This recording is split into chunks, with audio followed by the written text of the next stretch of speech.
நெகட்டிவான விஷயத்த முடக்கிறது நல்ல விஷயம். அதுதான் மாறணும் அப்படின்னு சொல்லுவாங்க சில விஷயங்கள். ஆனால் இன்றைக்கி வேறு விஷயமா பயன்படுத்துகிறாங்க. அது தவறு. ஒரு பிஸ்னஸ் வந்து நசிஞ்சு போயிட்டே இருக்குனாக்கா ஒரு தடவை லாஸ் ஆகலாம், 2 தடவை லாஸ் ஆனால் வாழ்க்கை போயிடும். ஒரு யாரையும் மனுஷ ரூபாவை நீங்கள் தேவையில்லை, அவங்களுடைய எண்ணத்தை பாசிட்டிவாக மாற்றுங்க போதும். இரட்டை முழக்கம் இருக்குது அப்படின்னாக்கா ஒன்றுமே இல்லை. எங்கே யார் காலில் போய் விழுந்துடணும் தெரியுமா? விநாயகர். அருகம்புல் மாலை சாத்திட்டு, ஐயா எனக்கு இனிமேலாம் தாங்க முடியாது, அதனால் என்னுடைய நல்வழிப்படுத்தி கொள்ளுங்கள், இதுவே போதுமான விஷயம், நான் ரொம்ப பட்டுட்டேன்.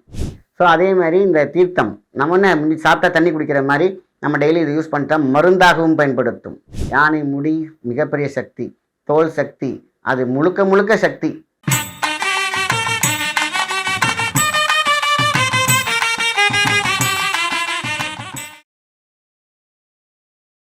வணக்கம், உங்கள் மாயன் செந்தில்குமார். இன்றைய பதிவு மிக முக்கியம், ஆன்மீக சிந்தனையோடு. நிறைய பேருக்கு ஒரு பெரிய கேள்வி இருக்குது, இதில் பயமும் இருக்குது. நிறைய பேருக்கு வந்து பார்த்திங்கன்னா வாழ்க்கையில் சோகம் இருக்கலாம், டபுள் சோகம் இருக்கக்கூடாது. விரக்தி இருக்கலாம், 2 விரக்தி இருக்கக்கூடாது. லாஸ் இருக்கலாம், 2 லாஸ் இருக்கக்கூடாது.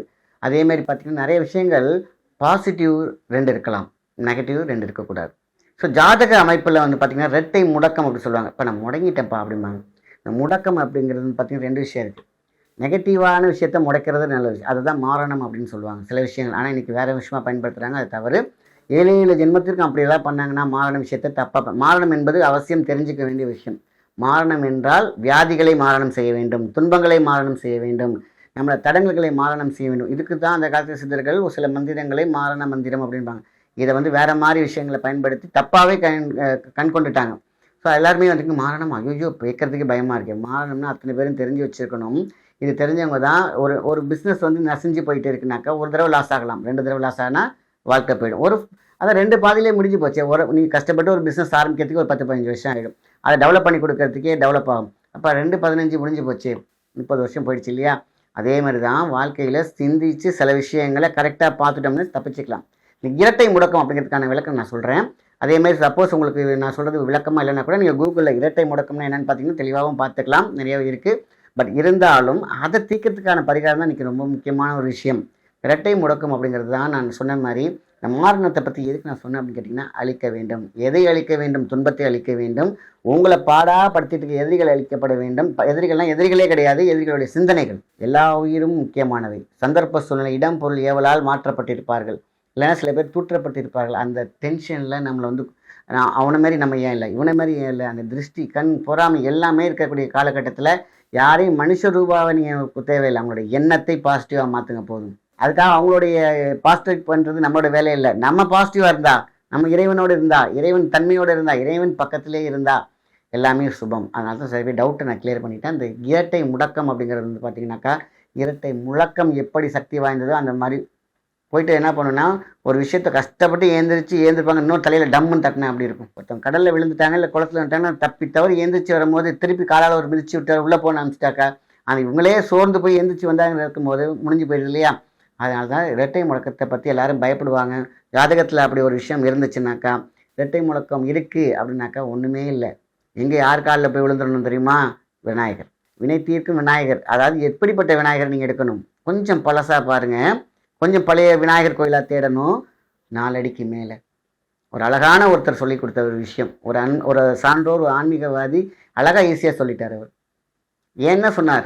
4 அடிக்கு மேலே இருக்கக்கூடிய விநாயகரை வழிபட்டால் இந்த இரட்டை முடக்கம் தீர்ந்துவிடும். ஏன்னா ஒரு முடக்கத்தை அவர் எடுத்துக்குவார். அந்த பலமும் சக்தியும் அவருக்கு உண்டு. அதனால தான் அந்த காலத்துலேயும் இதே மாதிரி தான் இருந்துச்சு. ஸோ அப்போது சின்ன விநாயகர் இல்லாமல் 4 அடிக்கு மேலே இருக்கக்கூடிய விநாயகராக கொஞ்சம் தேடி எங்கே இருக்குன்னு அனலைஸ் பண்ணி அந்த விநாயகருக்கு அருகம்புல் மாலை சாத்த வேண்டும்.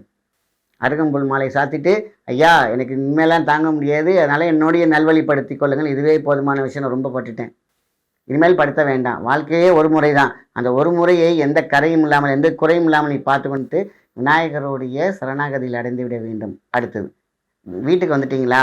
வீட்டுக்கு வந்துட்டிங்கன்னா நைட்டு என்ன பண்ணணும்? ஒரு பாத்திரம், செம்பு பாத்திரம், செம்பு டம்ளர், செம்பில் இருக்கக்கூடிய டம்ளரில் ஒரு அருகம்புல் கொத்தை உள்ளே போட்டுருங்க. வேரோட போட்டாலும் சரி, இல்லை கடையில் கிடைக்கிறத போட்டாலும் சரி, அது நைட்டு ஃபுல்லாக அவங்க இருக்கும், அதோட எனர்ஜி ஃபுல்லாக. காலைல எழுந்திரிச்ச உடனே ஃபஸ்ட்டு என்ன பண்ணி ப்ரஷ்லாம் பண்ணிவிட்டு அந்த தண்ணி தான் தலையில் ஊற்றுறீங்க. அங்கே தான் தோஷமே நீங்கள் புலங்காயுத தோஷமே தீருமா. எவ்வளோ பெரிய தோஷம் தீரும்? இந்த அருகம்புல்லுடைய, அதாவது அருகம்புல்லுடைய ஸ்பெஷலே என்னென்னா 9 கிரகத்தில் இருக்கிற சக்தியும் இழுத்து கொடுக்கக்கூடிய சக்தி. அதாவது ஆறாத வடு, ஆறாத ரணம், ஆறும் அருகம்புல், ஆற்றும் அருகம்புல். அப்போது இறைவனுக்கு ஏன், அது விநாயகருக்கு ஏன் அதை போட்டாங்க? அந்த சக்தி 9 சக்தியில் இருக்கக்கூடிய சக்தி இந்த விநாயகருக்கு உண்டு. அதனால் விநாயகர் என்பதை வினை தீர்க்கும் அவர் தான், தலைவரே அவர் தான். ஸோ அவரை 4 அடிக்கு மேலே வணங்கணும். இந்த மாதிரியான சங்கல்பம் தீர்த்தமாக இருக்க வேண்டும். விநாயகர் கோயிலில் சக்தி விநாயகர்னு ஒரு விநாயகர் இருப்பார். அப்புறம் சித்தி விநாயகர் ஒன்று இருப்பாங்க, காரிய சக்தி விநாயகர், அவரையும் போய் போடலாம். அது வந்து சின்ன சைஸ் வேணா இருக்கலாம். முக்கியமாக 4 அடிக்கு மேலே இருந்த விநாயகரை தொடர்ந்து அந்த டைம் எப்போல்லாம் உங்களுக்கு டைம் கிடைக்குதோ நீங்கள் போய் அதை வணங்கிடலாம்.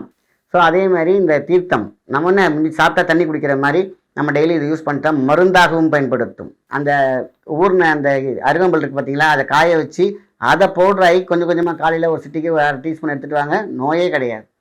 அருகம்புல் சாரும் அருகம்புல் பவுடரும் உள்ளே போக போக நம்மளோட சக்ராஸ் பேலன்ஸாக இருக்கும்போது கிரகத்தினால் வரக்கூடிய தோஷம், கிரகத்தினால் வரக்கூடிய துன்பம், கிரகத்தினால் இருக்கக்கூடிய ஏற்றத்தாழ்வுகள் பேலன்ஸ் பண்ணும். ஏன்னா நம்ம உடம்பு தேகி எப்படி இருக்குது, மூலிகை தேகியாகவும் விநாயகருடைய சக்தி வாய்ந்தவர்கள் வந்த ஒரு முக்கியமான ஒரு தேகியாகவும் இருக்குது. அதுதான் வந்து அருகம்புல் சக்ராஸ். நம்மளுடைய தாய் வழி வந்த அந்த சக்கரம் சரியாக இயங்க தொடங்கணும். எங்கே தடங்கள் இருக்குதோ அங்கே தானே மறைப்பு இருக்குது, தடங்கள் இருக்குது, அவங்களுக்கு முடக்கம் இருக்குது.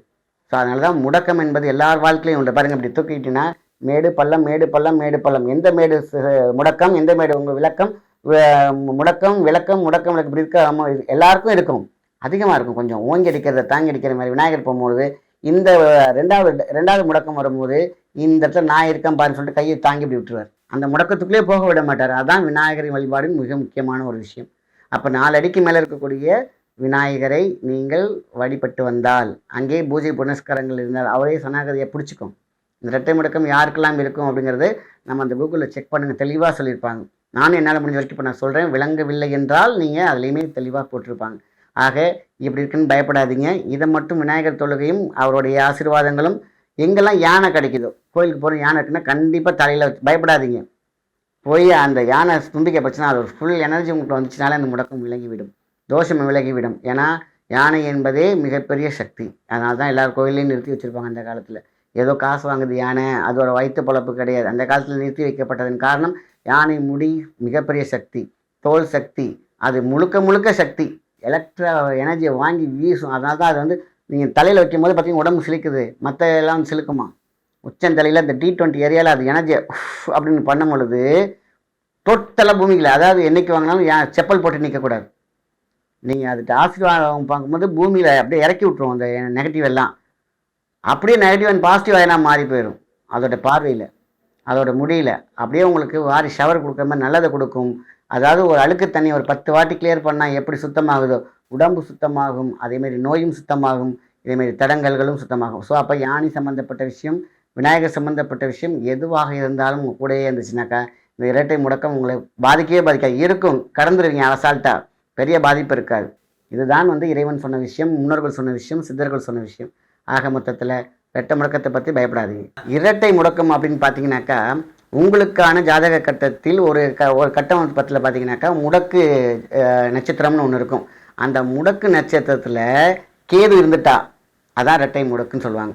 ஸோ அப்போ என்ன ஆகும், ஏற்கனவே கொஞ்சம் சர்க்கிள் இருக்கும்போது இன்னும் கொஞ்சம் சறுக்கி விடுற மாதிரி, இன்னொரு முட்டுக்கட்டு இருக்கிறது, இன்னொரு பெரிய பலமான இன்னொரு பாலம் போட்ட மாதிரி, இதுதான் முடக்கு நட்சத்திரம். அதான் முடக்கு அப்படின்னு சொல்லுவாங்க. ஸோ 2 முடக்கு இருந்தாக்கா ஐயோ இதை கிடக்கிறதுக்கு இத்தனை வருஷம் ஆச்சு, இன்னொரு முடக்கா அப்படின்னு நினச்சிக்க பயப்பட வேண்டாம். விநாயகரை கையில் பிடிச்சிக்கோங்க, அவர் உங்களை கையில் பிடிச்சிக்குவார். இதை மட்டும் செஞ்சாலே போதும், முடக்கை பற்றி கவலைப்படவே தேவையே கிடையாது. அழகாக உங்கள் வாழ்க்கையை எப்பொழுதும் போல ஓட்டிகிட்டே இருங்க. என்றைக்குமே ஜாதகம் சாதகமாக மட்டுமே பார்க்கணும். அதேமாரி ஆன்மீகம் சாப்பாட்டுக்கு தொட்ட மாதிரி தான் இருக்கணும். சில பேர் எல்லாமே அதே சரணாகதி இருக்கும் பொழுது நம்மளுடைய வாழ்க்கை அந்த இடத்துல ஸ்டக் ஆயிரும்.